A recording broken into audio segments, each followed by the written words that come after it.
Let's go live to the Newsreel Theater inside of the Cincinnati Union Terminal. Hey everyone, and welcome to tonight's presentation. First off, I want to introduce myself. Most of you probably know me as NKYRailfan if you're on YouTube. I put together, it was just train videos. Now I've kind of expanded it into ships. I've gotten into those recently, but mainly focus on trains in the region. I do have a drone, as Chris mentioned, which you will see some of tonight. I want to say thank you to the Railroad Club for inviting me to speak. This is a true treat for me, and I hope you all enjoy the two videos that I have prepared for you. I'm going to tell you a little bit about myself. I'm from the Northern Kentucky area, went to Dixie, went to NKU, and I've really enjoyed railroads, trains, pretty much my entire life. My great-great-grandfather on my father's side was I had to write this down just so I didn't mess it up, but he worked for the C&O as a bridge and,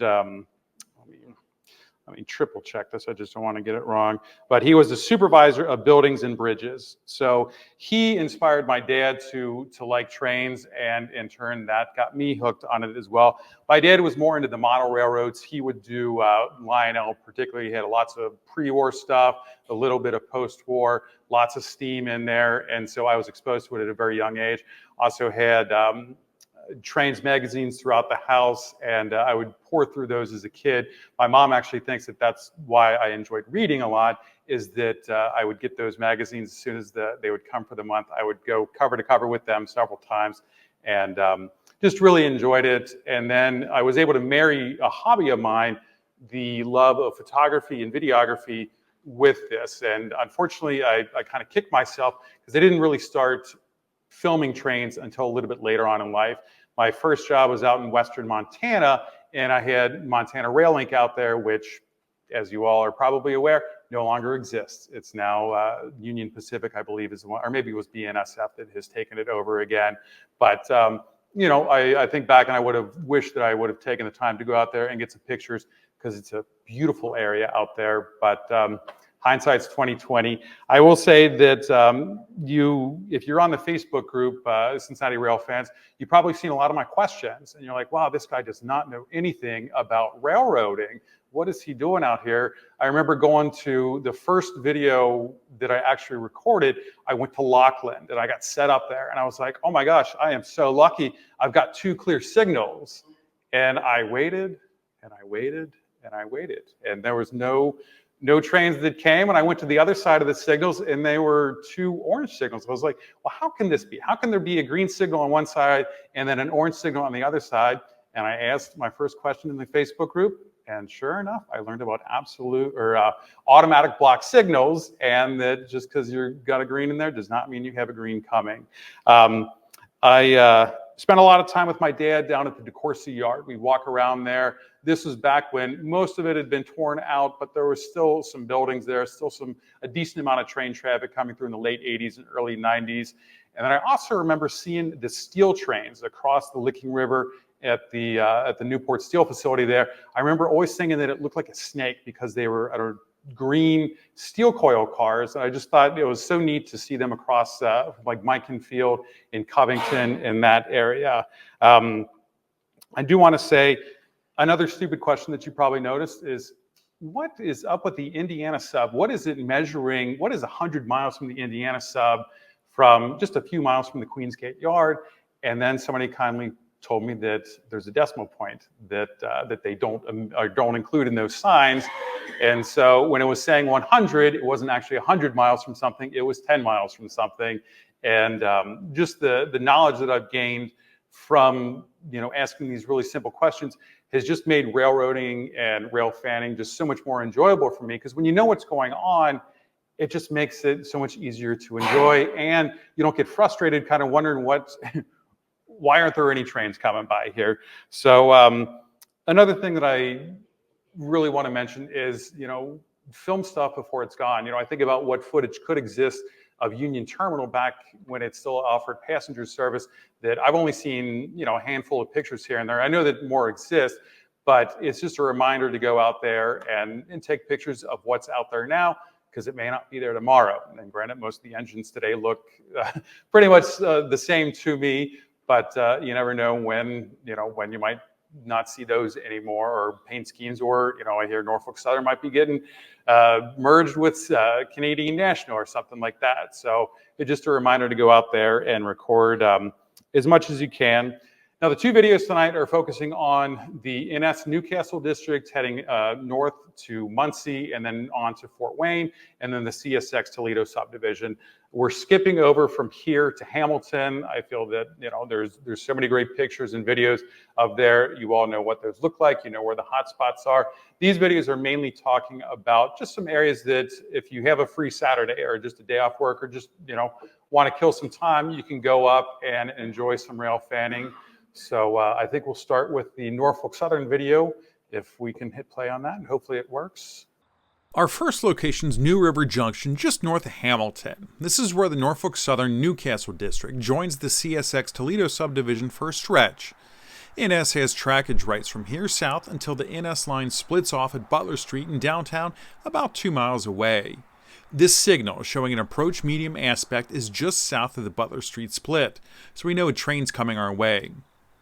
Here's a drone view of the area. You can see the crossover for the NS traffic on the number 1 main, where it must do a double diverging move to get onto its home trackage. Another minute and there comes our train around the bend. While I've been keeping an eye on the tracks with my drone, I heard an approaching southbound CSX train on the number 2 track.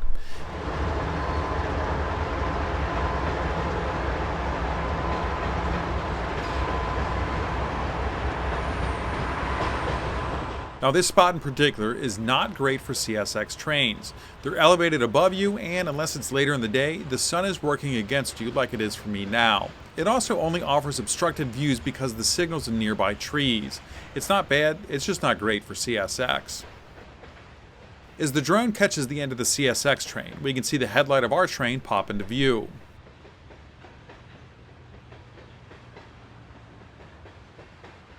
Now, if you've watched any of my videos before, you've probably heard me talk about how much I like getting videos of trains crossing bridges. Even simple bridges like this I think are cool. They're usually pretty scenic areas with a river or valley underneath them, and I also like the reflections on the water. Our train was moving quicker than I expected, and I couldn't get in front of him, so we'll watch from behind as it makes the diverging move. The spot I'm at is just out of frame on the top left.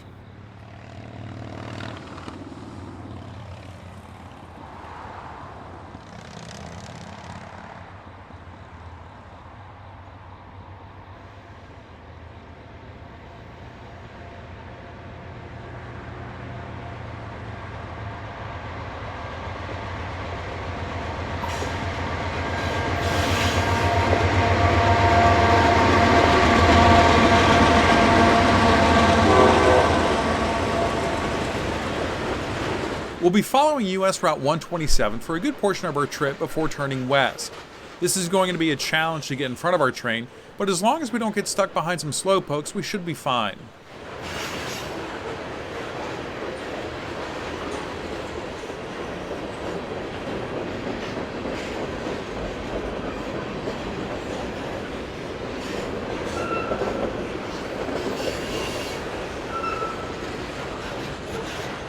Here we get a full view of the track layout. You can see how the NS line splits off to the west and the CSX double track continues north toward Dayton and beyond. You can also see the CSX New River Yard at the top of your screen.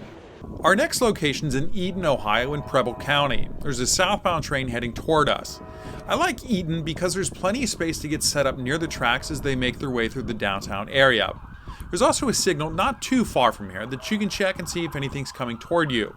On this day, our train's timing couldn't have been worse for the patient in the back of that ambulance. Luckily, the train was going pretty fast and it would only have to wait a few minutes.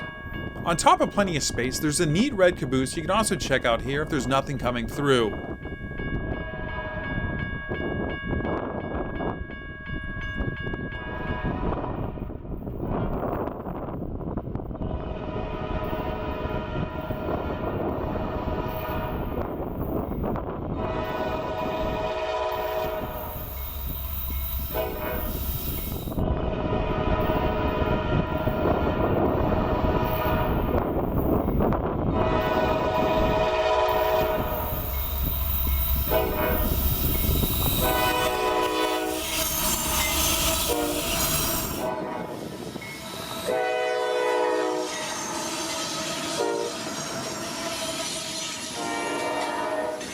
I'm set up on the north side of the tracks because the sun just wasn't coming out this chilly day.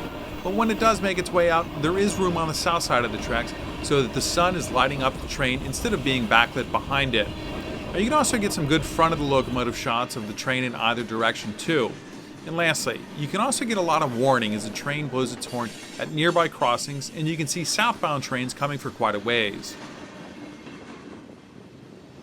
Alright, we're not going to go far for our next location, just about 1.5 miles away. This one is more of a weekend spot though, when nearby businesses are closed because we need to use their parking lot. Now, we've left US 127 and are now on US 35. This area doesn't offer much from a scenery standpoint, but it does give you a mostly wide open view of trains coming from either direction, and it's good for taking pictures. There's also a crossing that'll give you a good heads up anytime anything is approaching. This area should work well, pretty much all day long, except maybe early in the morning. The tracks are in a west-northwest direction, so as you can see, the sun catches most of the train and should give you some good warm light to work with for pictures.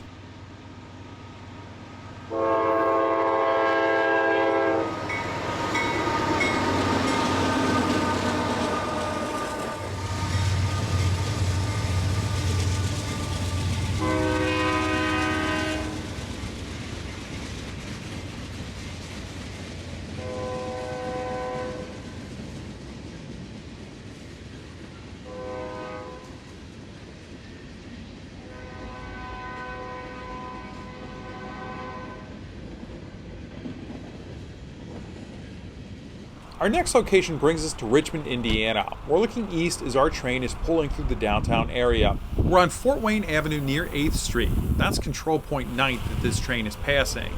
This isn't a great shot, but the east-west orientation allows for some good pictures of the front of the locomotive in either direction. There's more parking on the other side of the tracks just out of frame, but there is a metal fence that you'd have to deal with unless you're willing to walk.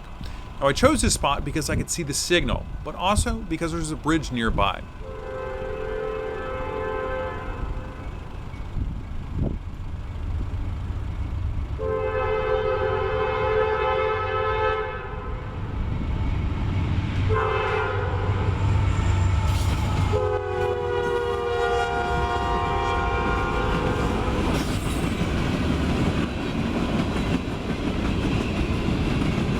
When I'm picking out places to stop, I usually just follow a rail line on Google Maps and then look for bridges or other scenic areas.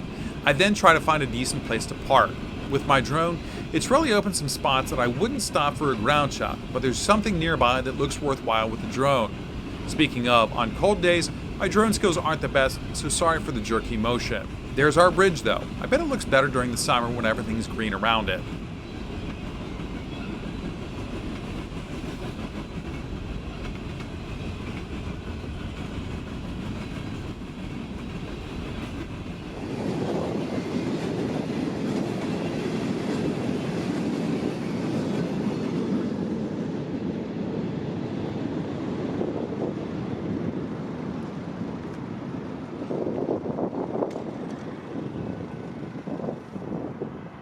Newcastle has plenty of rail fanning areas with a wide view in the downtown to shoot or just enjoy a passing train. You can see how the track sweeps through the city. There are also some signals north of the area you can check if you don't have a radio with you.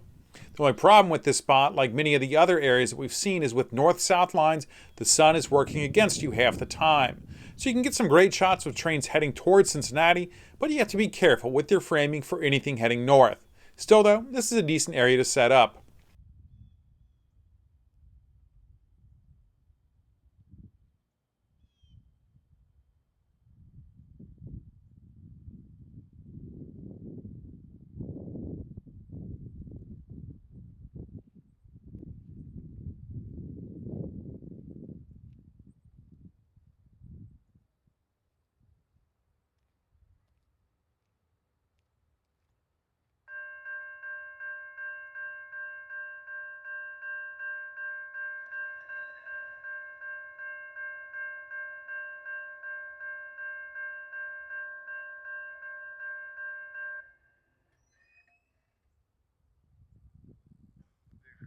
We're set up just a little north of the downtown area at the control point cast. Although I'd probably recommend you just stay in the downtown area though, you'll probably have a little better angle of the train no matter which direction it's coming from.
Alright, we made it to our penultimate stop along this trip, a place I'd like to spend a few days checking out.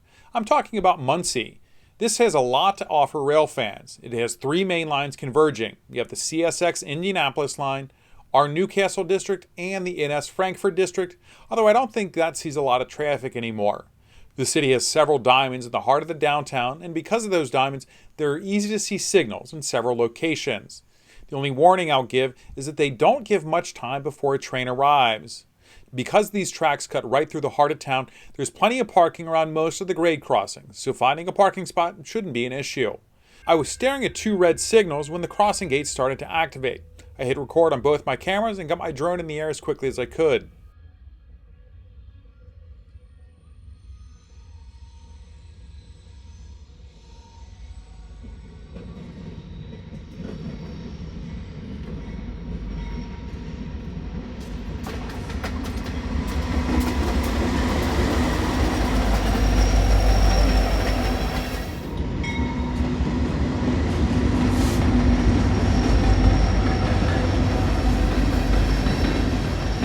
Here we see how the NS main line crosses the CSX double tracks. If you look closely, you can see several grade crossings that have been removed. Each one of those areas should offer a good view in both directions.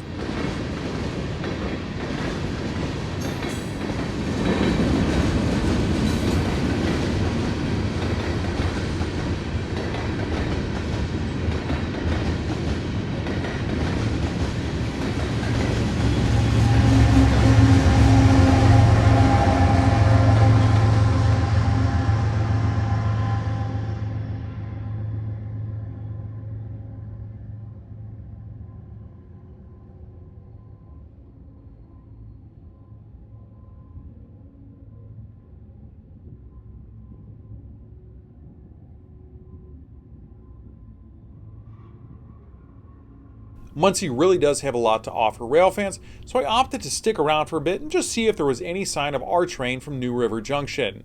Sure enough, the signal aspect improved to an approach diverging only a few minutes after that train came through. I decided to check out another location a few minutes away though. We're just outside the entrance to the NS Muncie East Yard. Our train's about to squeal by as it rounds the bend to continue north toward Fort Wayne. I'm set up in a gravel lot where the city stores some equipment, but I have a better spot I'll show you in just a minute. Now we're in an open area, and if you go on a weekend, I wouldn't imagine anyone from the city would give you any trouble.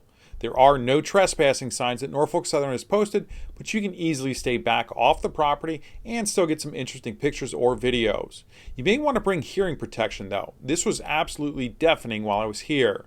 Our train snuck up on me as I sent my drone to survey the area. It's almost making a U-turn as it rounds this bend.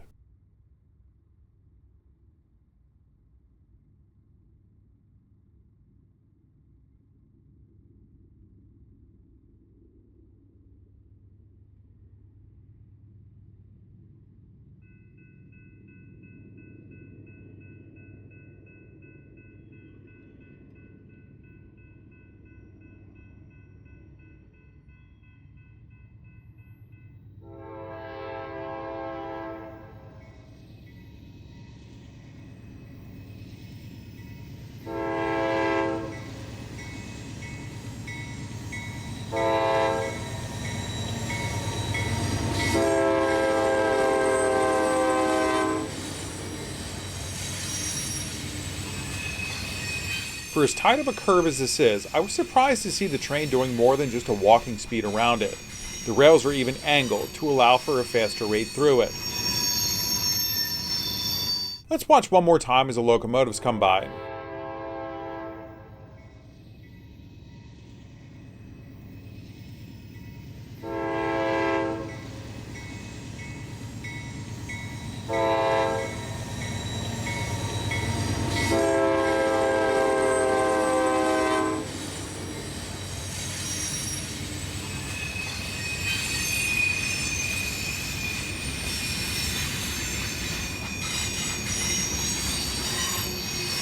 I think this is the better location to get set up in. As you can see, there's plenty of open space, and you can get in position for trains coming in either direction, and if you walk a bit, you can also catch a train on the CSX tracks to the left.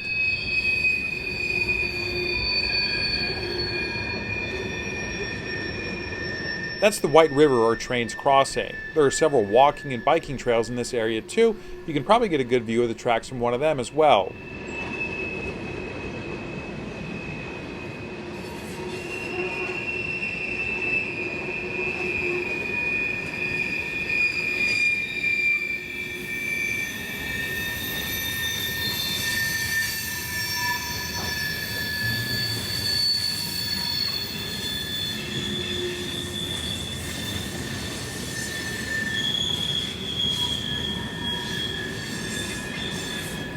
We'll get behind that last car and follow it around the curve. You can briefly see the yard entrance in the upper right corner.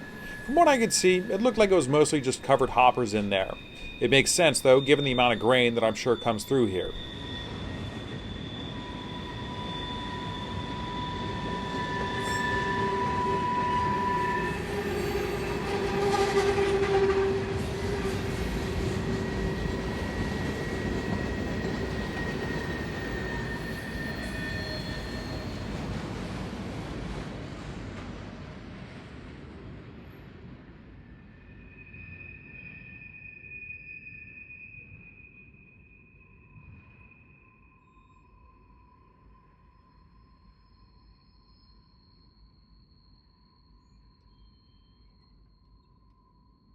Well, we made it to our final stop, the Norfolk Southern East Wayne Yard. The Chicago, Fostoria, Huntington, and Newcastle districts all converge here. I'm set up on the east side of the yard. There's a gravel area for parking that gives a good view of the yard and any trains coming through. I know we beat our train here, so I got the drone up in the air to check out the yard. I'm curious if that turntable is still functioning. Looks like they do a decent amount of sorting here. I spotted a headlight in the distance, and sure enough, that's our train. It seems to be crawling toward us, though. This is its last stop, too. There's a crew van waiting for it out of frame at the bottom of the screen. Our crew left Cincinnati a little before 9 a.m. this day, and it's arriving around 4:30 p.m. Not a bad trip. It was getting late, and I was getting tired, so I would call it a day, too, and head back home. I hope you enjoyed this look at the Norfolk Southern Newcastle District. Hey, you all are way too kind, way too kind. Just a couple quick notes about the NS Newcastle District. It's a fantastic line. It's busy. There's a lot of neat places. I think Muncie is a place that I really would love to go back and honestly spend a couple days up there, just because you didn't see it in this video, but I was up there at a different time, and there were several CSX trains that came by, and it's neat to watch NS wait to cross as CSX goes by. Keeping up with the train, though, that is a big challenge on this line because you're on just 2-lane roads for 99% of this trip. So I was constantly worried that I missed the train. Has it already gone by? And lucked out, and I was able to stay in front of it. You may have noticed that the scenery looked a little different for some of those videos. A couple of them, the Richmond shot, I'm trying to think the other one.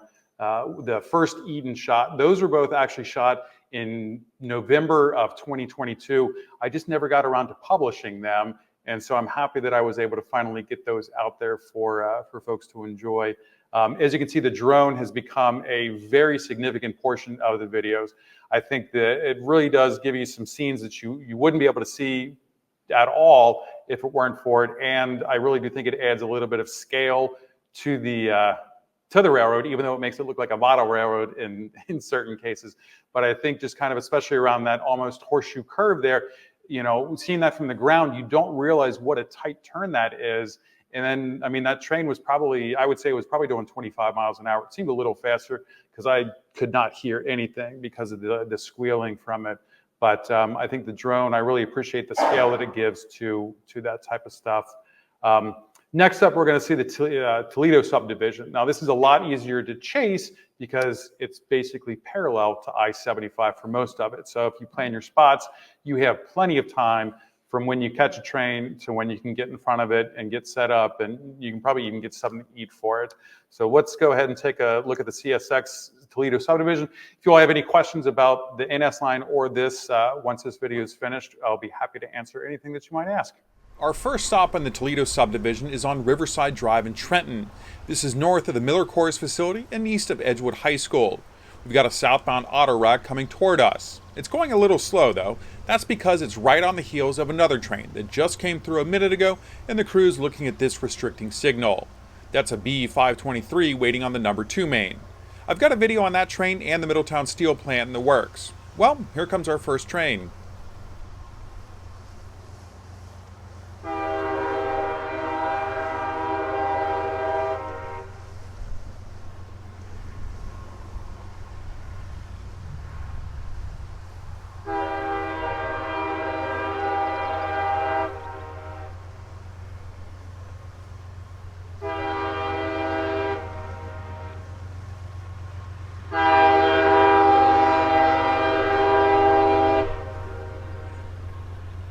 Back to why I like this spot. You can see the signals in both directions without trespassing.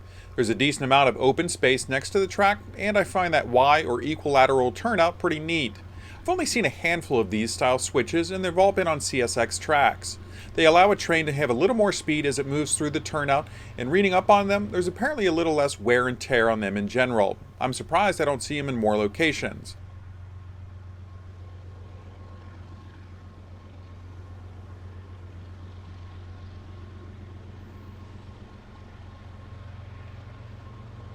As you can see, southbounds are best on this line too. That goes for pretty much any north-south trackage you'll find. The sun will give you great light for most of the day.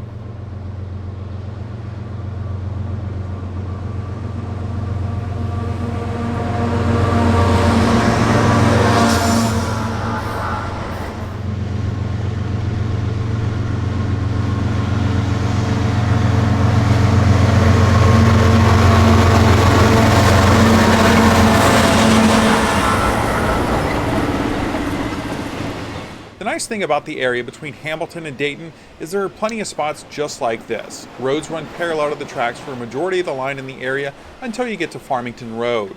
I will say there are plenty of great spots between here and Cincinnati. I just wanted to focus on the ones north of town that aren't photographed very often.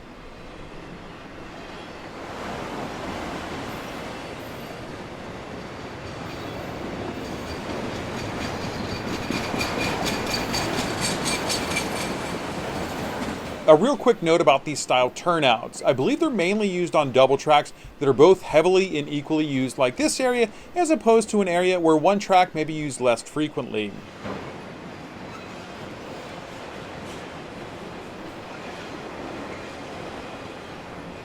Our next location is about an hour north of Cincinnati. We're on the east side of the Great Miami River in Dayton.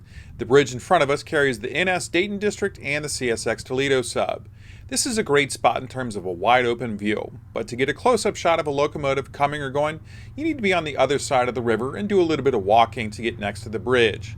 If you have time though, I think this is a great spot and it's one of my favorite along this line. A southbound auto rack snuck up on me.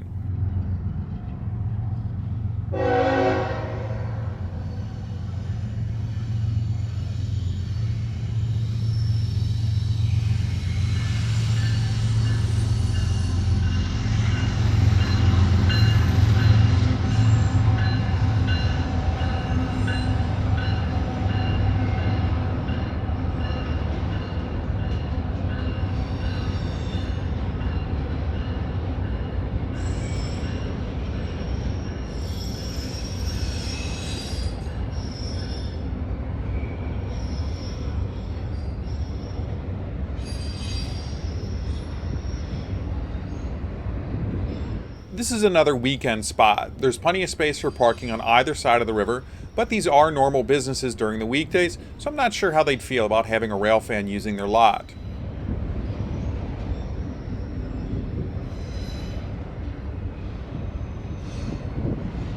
A quick side note about the elevated area you see. It's where the Dayton Union Station was before being torn down in 1989, 10 years after passenger rail ceased to exist in the city. If the Amtrak 3C and D route comes into existence, I do hope there's a way the city could utilize this structure again for passengers. I think it would be great to have a downtown station, even if it likely would be just a covered platform and an elevator.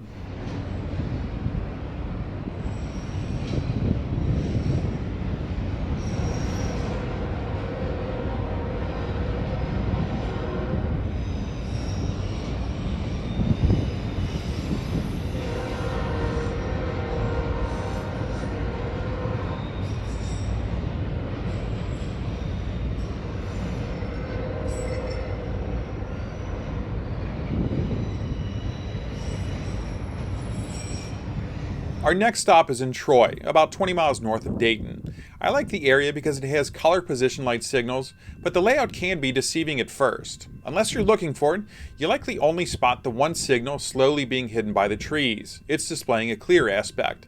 But what about the siding? Where's the signal for that track? Well, it's tucked nearly out of sight in the lower section of our screen displaying a stop aspect. It wasn't long until our train was upon us.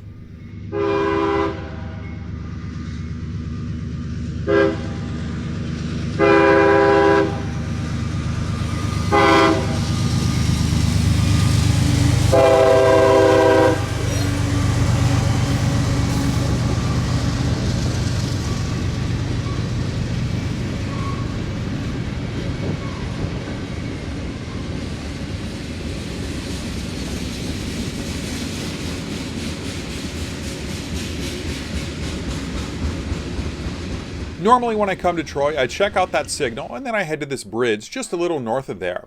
I think it's a great shot for southbounds and it's pretty decent for northbounds as well.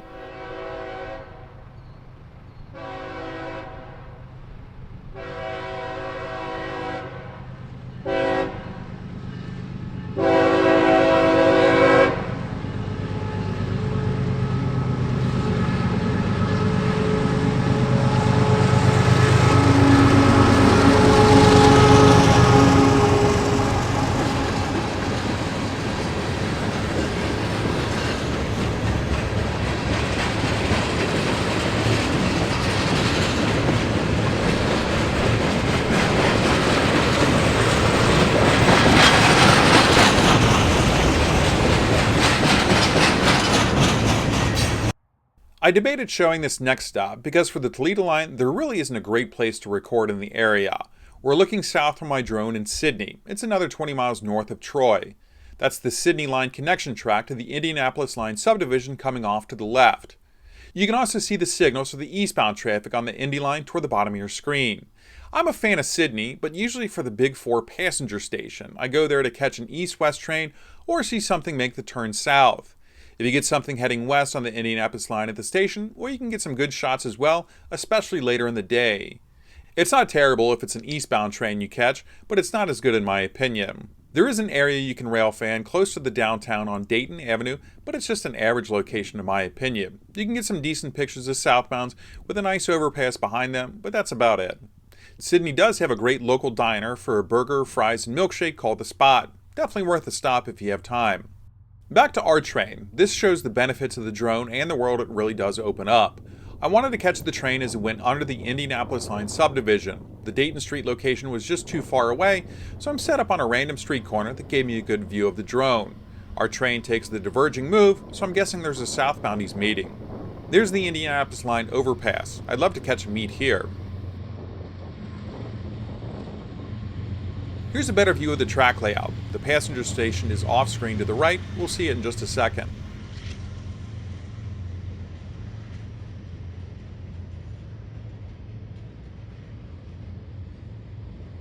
There you can see the downtown in the distance.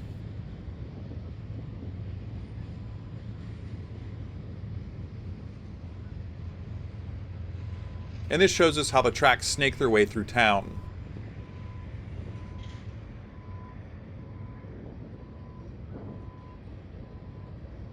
Our next stop is Moon City, also known as Wapakoneta. It's the birthplace of Neil Armstrong, the first person to walk on the moon.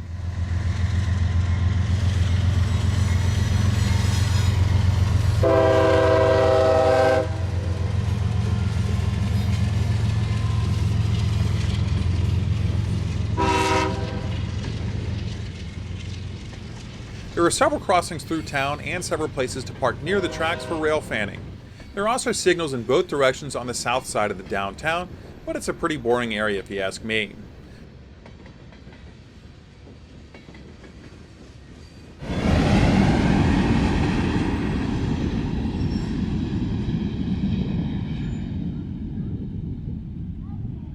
Just north of the downtown, though, is a little bit more of a scenic shot. I was lucky, and they had the main road closed due to construction, and I was able to park on the street while I flew my drone for this shot.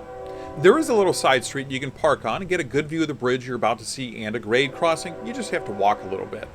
You can also see there's a little gravel area to the right of the tracks that you could probably set up in as long as you stayed away from the tracks and the CSX building next to them.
We're now heading to Lima. This area features a lot of industry and sidings. It is also home to the U.S. Army's Joint System Manufacturing Center. It produces combat vehicles like the M1 Abrams family of vehicles.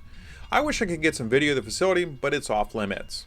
There are a couple spots along the double track in this area for you to get set up, but I'd recommend somewhere near this diamond. There's a parking lot for a bar called the Waiting Room that you can get set up in. This is an interesting track situation in the area. Norfolk Southern has trackage rights through here as part of its Lima district. Meanwhile, the tracks crossing the diamond are owned by the Chicago, Fort Wayne, and Eastern Railway. I'm not sure what this train was originally waiting for, but it eventually got moving, and here comes the southbound.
Our next stop is one of the best and busiest along this line. We're in Deshler.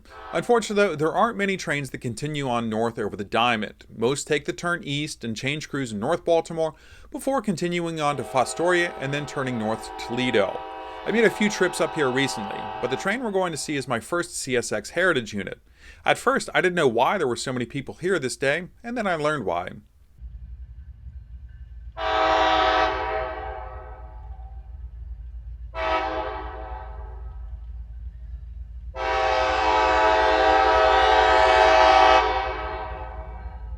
I love Deshler because it has plenty of signals, including several color position light signals, although I'm not sure for how much longer. I keep hearing they're going to be replaced soon.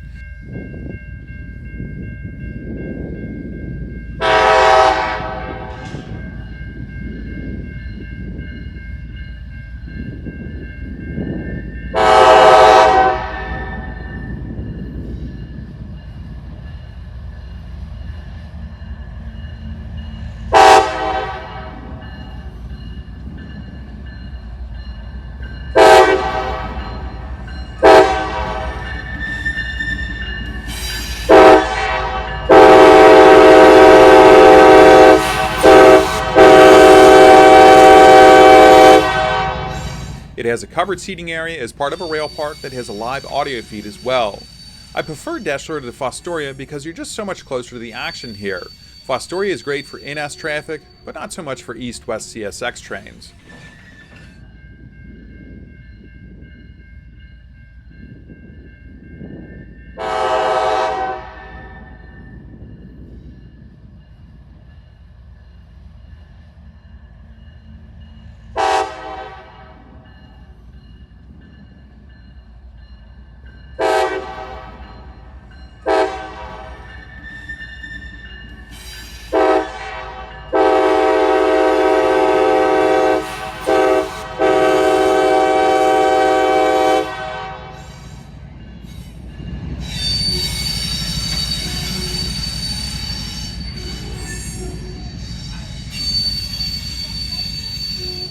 Each one of those signals is a color position light.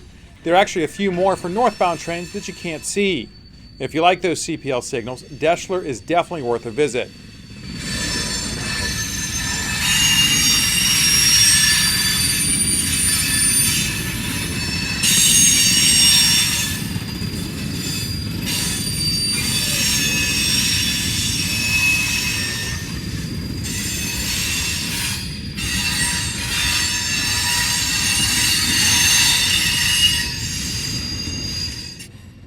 I had a double dose of good fortune this evening. There's barely any light left in the sky, but we can see another heritage unit, this one 1875, the Pittsburgh and Lake Erie locomotive.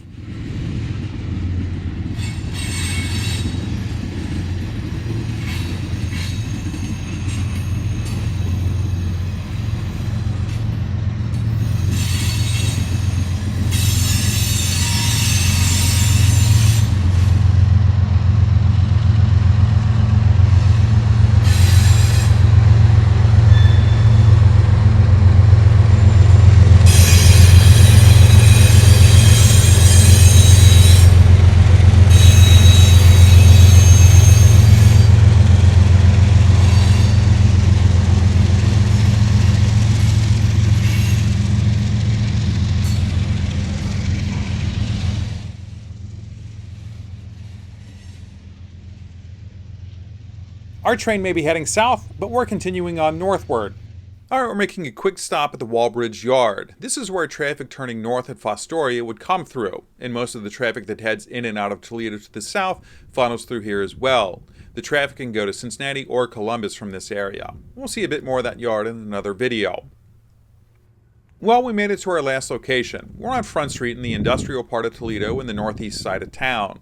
These tracks are technically part of the Toledo Terminal Subdivision, but I figured you all wouldn't mind one last stop. We'll watch as an intermodal heading south crosses the Maumee River.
Well, that does it for this video. I really do hope you enjoyed seeing all these spots.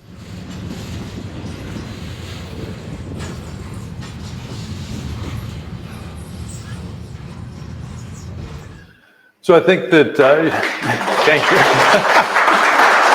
Thank you very much. I really do appreciate that. Just a couple quick notes. You know, it's the same thing with north-south lines, that southbound trains look fantastic pretty much no matter what time of day. If you're looking right at it, that sun is just perfectly lighting the front of the engine. You just got to be on the right side of the tracks, which, as you probably saw on there, just about every other position I was on the wrong side of the tracks. So a little planning can go a long way. And, you know, if you're looking to take pictures or videos and making a good picture look fantastic. But the Toledo subdivision, it's, you know, one of the best, I think, in terms of just number of trains as well as ease of access to it. I-75, once you get out of downtown, is pretty easy to navigate. You don't have much traffic other than through the Dayton area, but very easy to chase trains there. Unlike a lot of rail fans, I enjoy the chase, I will say. You know, both of these videos, I started off in the Queensgate yard, and figured that I would just kind of omit that footage because, you know, we've all seen so much of the Queensgate yard and start in Hamilton and above. But I followed, I forget the symbol for the CSX train, but I did follow that pretty much all the way to the wall, or to Deshler, and then it was holding there for to get into North Baltimore for a crew change. In the NS one, I followed that all the way from pretty much Hopple Street up to Fort Wayne, Indiana with that. And just a lot of fun for me to, kind of a challenge, I'll say, to stay in front of those trains and capture them. I'm sure the crews are like, what is this guy doing? Especially when they're just, you know, non-heritage units, that type of stuff. They're like, this guy, he needs to find something better to do on the weekends.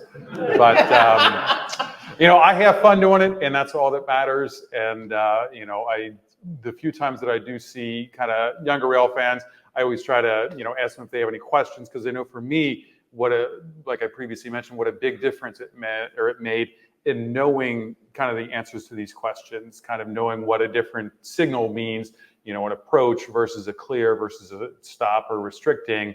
You know, it just makes the experience just that much more enjoyable. So if you all see any young kids out, always just you know, try to answer any questions they have, because even young kids that are in older bodies, we appreciate the information. Does anyone have any questions or anything that I can answer for you, or any corrections that I made a mistake in the video that I let slip by? I do, and unfortunately for both of these trips, the audio, I don't know if I just need a new antenna or what. I actually went up to Hamilton and got a new mag mount for the top of my car. And even though I was, you know, probably within 100, 200 feet of the tracks, it was just very garbled. And I don't, you know, I kept it on both the channels for the entire trips, and it was not usable. I was pretty disappointed that I wasn't able to do that, because, you know, I really think that adds a lot when you hear the crews calling out the signals, that type of thing. And I was very disappointed that I wasn't able to add it for these videos. So Google. I'll search Norfolk Southern Indiana Railroad frequencies, and then there's a couple different websites out there that offer just radio frequencies in general, and then I think there's one or two that are railroad specific that will tell you kind of the lines that you're on. In this area, for the most part, for CSX at least, you've only got two channels to choose from. You got the former C&O, B&O lines that I know I'm going to get this reversed. So I'm not even going to give out the frequencies because I don't want to confuse anybody. But you got, those are on one channel for the most part. And then the former L&N Seaboard ACL lines, those are on a separate set of channels. So CSX is a little easier. Norfolk Southern, the way that I understand it, it redid the way that, or some of its frequencies. So for several months, I was wondering, what is going on? I'm not picking up a single thing. And then I went online and read and learned that they had changed their frequency for I think it's from about Corinth south on the CNOTP is a different frequency. And I was just riding completely blind down there. But No, I don't believe it. It's I forget the numerical number, but I guess as part of their restructuring of the way that they were doing their districts, that they changed under that. When you were on Front Street in Toledo, did you stop at Tony Campus? I did not. I did go to a great hot dog place they have a ship museum there, Great Lakes Ship Museum there, that had very good hot dogs, but you'll have to, or is that it? Okay. Yeah, and just a little hole in the wall, or standalone hole in the wall, if you will. Very good, very good. I will say one thing about Toledo, though. That is an absolutely fantastic place. I mean, for NS or CSX, there's even some Canadian National, there's a Canadian National Yard up there. That place is just, you talk about transportation, that is a transportation mecca up there. There is so much cargo coming in and out of there, both off Lake Erie and through the rail lines. There's an Amtrak station next to the NS airline yard. And those swing bridges, I think that I heard somebody mention that, is that a swing bridge? There are several swing bridges that you can have relatively good vantage points of along the river, and they do operate as, ships come and go. So it's neat to see a train pass by, and then 20 minutes later you got a ship going by, and watching one of those bridges open up and close is pretty fascinating too. So Toledo is certainly a place that I would definitely recommend checking out. Anybody else? You answered my question. I forgot to ask about swimming, opening up. Yeah, so those are all functioning. It's hard to believe that some of those cargo ships are able to navigate through there, but I guess they must have about that much space between the sides of the ship and the bridges, but they're able to do it.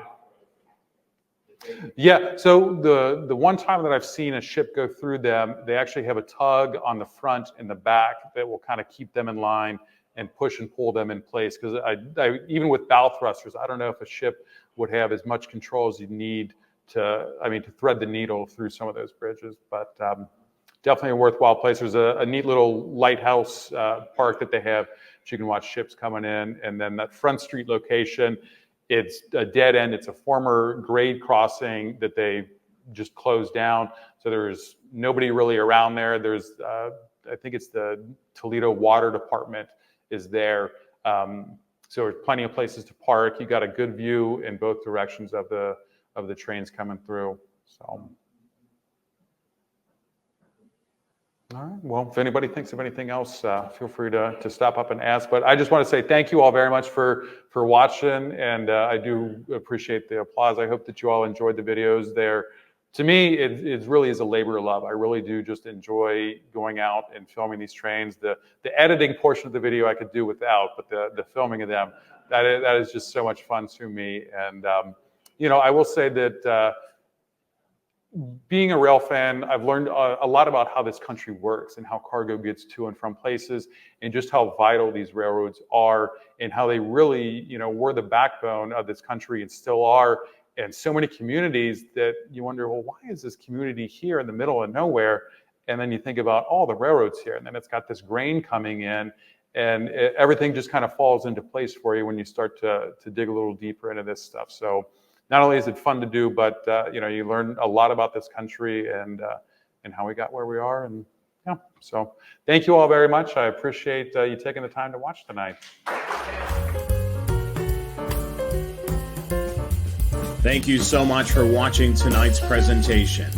To learn more about the Cincinnati Railroad Club and to become a member and check out our blog, visit our website, CincinnatiRRClub.org. And don't forget to subscribe to our YouTube channel for more programs like this.